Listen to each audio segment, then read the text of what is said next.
सत्ता की अगली कुंजी मशहूर म्यूजिक डायरेक्टर ए.आर. रहमान पर आधारित है। उनके एक बयान के बाद ये बहस छिड़ गई है कि क्या बॉलीवुड सांप्रदायिक आधार पर बंट गया है। क्या छावा सांप्रदायिकता के आधार पर बांटने वाली फिल्म थी, इसलिए ए.आर. रहमान को काम मिलना कम हो गया है। इस पर फिल्म इंडस्ट्री से लेकर नेताओं तक के बयान आ रहे हैं और वो अपनी अपनी सुविधा के अनुसार ए.आर. रहमान के बयान को इस्तेमाल कर रहे हैं। इसी वाद विवाद और सांप्रदायिकता वाले एंगल पर हमने सत्ता की कुंजी तैयार की है, जिसमें ए.आर. रहमान के बयान को बड़े कैनवस में चेक करेंगे। दरअसल इस विवाद की शुरुआत ए.आर. रहमान के एक इंटरव्यू से हुई, जिसमें उन्होंने दो बड़ी बातें कही। पहली बात उन्होंने बॉलीवुड में काम मिलने को लेकर कही। उन्होंने कहा कि पिछले 8 वर्षों में शायद सत्ता का बदलाव हुआ है और जो लोग रचनात्मक नहीं हैं वो फैसले ले रहे हैं। शायद सांप्रदायिकता की बात भी हो रही हो, लेकिन मेरे सामने किसी ने नहीं कहा।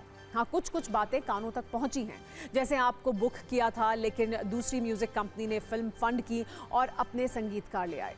मैं कहता हूं ठीक है, मैं आराम करूंगा। दूसरी बात उन्होंने ये कही कि छावा फिल्म बांटने वाली फिल्म है। मेरा मानना है कि इसने विभाजन को भुनाया है, लेकिन मुझे लगता है कि इसका मकसद बहादुरी को दिखाना है। ए.आर. रहमान की इन दो बातों पर ही विवाद है। पहला कि बॉलीवुड में शायद सांप्रदायिक वाली बात भी चल रही है, और दूसरी बात यह कि छावा बांटने वाली फिल्म है। इन दो बातों ने सोशल मीडिया से लेकर बॉलीवुड सर्कल तक में नई बहस छेड़ दी है। गीतकार जावेद अख्तर ने रहमान के दावों को गलत कहा है। उन्होंने कहा है कि मुझे ऐसा कभी नहीं लगा, मैं मुंबई में रहता हूं, सबसे मिलता हूं, रहमान को बहुत सम्मान मिलता है। ऑस्कर विनर जैसी महान शख्सियत के पास छोटे निर्माता झिझक महसूस करते होंगे। इसमें कोई सांप्रदायिक एंगल नहीं है। मुझे कभी ऐसा नहीं लगा। मैं यहाँ पर मुंबई में सभी लोगों से मिलता हूँ। लोग they have great respect for him. Rahman इतने बड़े आदमी है, छोटा मोटा प्रोड्यूसर तो डरता भी है उनके पास जाने पे, लेकिन मैं नहीं समझता कि इसमें कोई भी कम्युनल एलिमेंट। काम नहीं मिल रहा है वो तो आपके सामने मैं जो खड़ा हूँ, इतने सालों से इतना गाया हूँ, मुझे भी काम नहीं मिल रहा है। I don't think there is any communal minority angle जो भी आप कह रहे हो। म्यूजिक में ऐसा नहीं होता। अगर ऐसी बात होती तो हमारे सारे तीनों सुपरस्टार्स जो 30 साल से, वो भी अगर आप कहें तो माइनॉरिटी में, बट उनकी फैंस किसी से कम है। ऐसा बिल्कुल नहीं है। सच ये है कि उन्होंने 5 साल में 25 साल का काम कर लिया। अब क्या किया जाए। बहुत काम किया उन्होंने और बहुत अच्छा काम किया है। ये बहुत डेंजरस कमेंट है। मैं बॉलीवुड को देख रही हूँ 50 साल से। आप में टैलेंट हो तो आपको चांस मिलेगा, आप में टैलेंट नहीं है तो there is no question of religion being a factor कि आपको चांस नहीं दे रहे हैं। भले ही ए.आर. रहमान ने ये बातें बॉलीवुड के संदर्भ में कही हो, लेकिन इसकी चर्चा दिल्ली में भी खूब हो रही है। अलग अलग दलों के नेता ए.आर. रहमान की बातों में जो तथ्य हैं उन्हें अपना राजनीतिक पॉइंट बढ़ाने के लिए रिडीम कर रहे हैं। किसी को रहमान की बातें सही लग रही हैं तो किसी को चुभ रही हैं।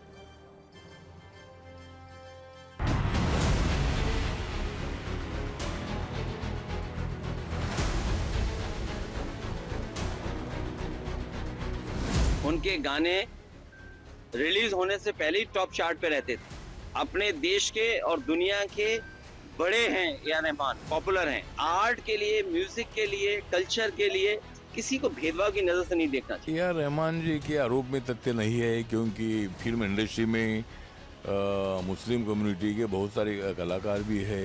मतलब ए.आर. रहमान को वो मुस्लिम है इसीलिए कोई काम नहीं मिल रहा है, ऐसा नहीं है। मतलब इसके पहले तो उनको अनेक फिल्मों में उनको संगीत का काम मिला भी है, लेकिन फिल्म इंडस्ट्री में ऐसा कोई मतलब वहाँ जातिवाद बिल्कुल नहीं है। कई मुसलमानों को धर्म के वजह से काम नहीं मिलता है, इसमें कोई शक नहीं है और इसको छुपाना भी नहीं चाहिए। रहमान कहीं और तो जाने वाले नहीं हैं, यहीं पैदा हुए हैं, यहीं काम करेंगे, कम मिलेगा ज़्यादा मिलेगा, लेकिन ये औरों को समझना होगा कि ये बात चलने वाली नहीं। ये बात सही है तो बहुत ही अफसोस की बात है कि भारत जैसे देश में अगर धर्म के आधार पर या जाति के आधार पर अगर किसी प्रकार का भेदभाव होता है, चाहे वो फिल्म जगत हो, दूसरा कोई जगत हो, तो ये बहुत ही दुखद है। ए.आर. रहमान साहब एक बहुत बड़े म्यूज़िक कंपोजर है, इंटरनेशनली वेल नोन अक्लेम्ड एक म्यूजिक कंपोजर है। अगर उन्होंने ये बात कही है तो वाकई में सोचने वाली बात है। बीजेपी की फैलाई हुई नफरत का नतीजा है जो एक इतना बड़ा कंपोजर भी आज इस तरह की बात कर रहा है। मुझे नहीं लगता है कि ए.आर. रहमान या कोई भी व्यक्ति को कोई भी कम्युनल कमेंट देना चाहिए। भारत की विशेषता है अनेकता में एकता, और सबको साथ मिलके काम करना है उनके टैलेंट के आधार पे। वैसे मामला सिर्फ नेताओं तक सीमित नहीं है, बल्कि धर्मगुरु और संत भी इस मामले में दखल देना चाहते हैं। वीएचपी और कुछ धर्मगुरु रहमान की बातों को गलत बता रहे हैं तो इसे बदनाम करने का तरीका भी कह रहे हैं। धर्म के कारण किसी को काम मिलना न मिलना जो है ये पूरी तरीके से गलत है। उसके टैलेंट और उसकी सलाहियत के आधार पर काम मिलना चाहिए। हम इस चीज को नहीं मानते हैं कि धर्म के आधार पर किसी को रोका जा रहा है। इन्होंने भी पूरा जीवन भारत के और हिंदू दर्शकों ने इनको सिर आंखों पर बिठाया। आज इनको काम क्यों नहीं मिल रहा है, इसके अंतर्मन में झांकने के बजाय सिस्टम को गाली दे करके पूरी इंडस्ट्री को बदनाम करके क्या दिखाना चाहते हैं? फन और हुनर का कोई मजहब नहीं होता, इसको किसी मजहब का टाइटल नहीं लगाया जा सकता। जो लोग भी मजहब के एंगल से देखते हैं वो लोग समाज के दुश्मन हैं। बहुत दुर्भाग्यपूर्ण है कि ए.आर. रहमान ने इंडस्ट्री को कैमुअल कहा है। उनको इस तरह का बयानबाजी नहीं देना चाहिए क्योंकि एक अच्छे कलाकार रहे हुए हैं और उसी के कारण इनको ऑस्कर मिला था। जब इनके अंदर योग्यता थी तब इनको समाज ने स्वीकार किया और इनको ऑस्कर अवार्ड मिला। वैसे ये पहली बार नहीं है कि ए.आर. रहमान को बॉलीवुड में कुछ गलत दिखा है। वो 2015 में असहिष्णुता वाले अभियान से भी जुड़े थे, जब देश में लेखक, गायक और अलग अलग बुद्धिजीवियों ने अवार्ड वापसी का अभियान चलाया था तो उन्होंने समर्थन किया था। उस वक्त उन्होंने कहा था कि मैंने भी असहिष्णुता का सामना किया है। अवार्ड वापसी के फैसले पोएटिक हैं। विरोध अहिंसावादी ही होना चाहिए क्योंकि हम गांधी जी की भूमि पर हैं।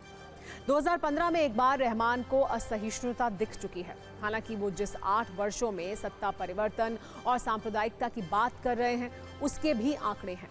1992 से 2018 तक यानी 26 वर्षों में उन्होंने बॉलीवुड की करीब 50 फिल्मों में म्यूजिक दिया, यानी एक वर्ष में करीब 2 फिल्में। जबकि 2018 से 2025 तक यानी 7 वर्षों में उन्होंने करीब 15 फिल्मों में म्यूजिक दिया, यानी एक वर्ष में करीब 2 फिल्म में काम किया। इन आंकड़ों के आधार पर काम ना मिलने वाला तर्क थोड़ा कमजोर दिखता है। वैसे ए.आर. रहमान ने भले ही आज ये दावा किया हो उन्हें काम कम मिल रहा है, लेकिन जिस छावा फिल्म को बांटने वाला बता रहे हैं उस फिल्म में उन्होंने ही म्यूजिक दिया है जिसे काफी पसंद किया गया है। इतना ही नहीं, फिल्म रोजा, बॉम्बे और दिल से जैसी फिल्मों में भी म्यूजिक को काफी पसंद किया गया था। ताल का टाइटल ट्रैक आज भी लोगों को काफी पसंद आता है। लगान का मितवा और रंग दे बसंती का टाइटल ट्रैक युवाओं में आज भी जोश भर देता है। अंतर्राष्ट्रीय स्तर पर स्लमडॉग मिलियनेयर के जय हो ने उन्हें ऑस्कर तक पहुंचाया। उनके शानदार काम के लिए उन्हें 2 ऑस्कर अवार्ड, 2 ग्रैमी अवार्ड, 7 राष्ट्रीय फिल्म पुरस्कार, वर्ष 2000 में पद्मश्री, वर्ष 2010 में पद्म भूषण जैसे सम्मान मिल चुके हैं। हालांकि आज उन्हें यह लग रहा है कि उन्हें काम नहीं मिल रहा है, लेकिन उनके काम को आज भी पसंद किया जाता है। वैसे ए.आर. रहमान के बयान पर राजनीति करने वाले हिंदू मुस्लिम एंगल भी तलाश कर रहे हैं, लेकिन न्यूज मित्रों के लिए सत्ता की इस कुंजी में एक्स्ट्रा जानकारी यह है कि ए.आर. रहमान का बचपन का नाम A.S. दिलीप था। रहमान के पिता को कैंसर की बीमारी थी, तभी एक सूफी संत ने पिता के इलाज में मदद की। दावा है कि इसके बाद उन्होंने अपना धर्म बदला। रहमान ने परिवार समेत इस्लाम धर्म अपना लिया और धर्म परिवर्तन के बाद नाम अल्लाह रखा रहमान हो गया।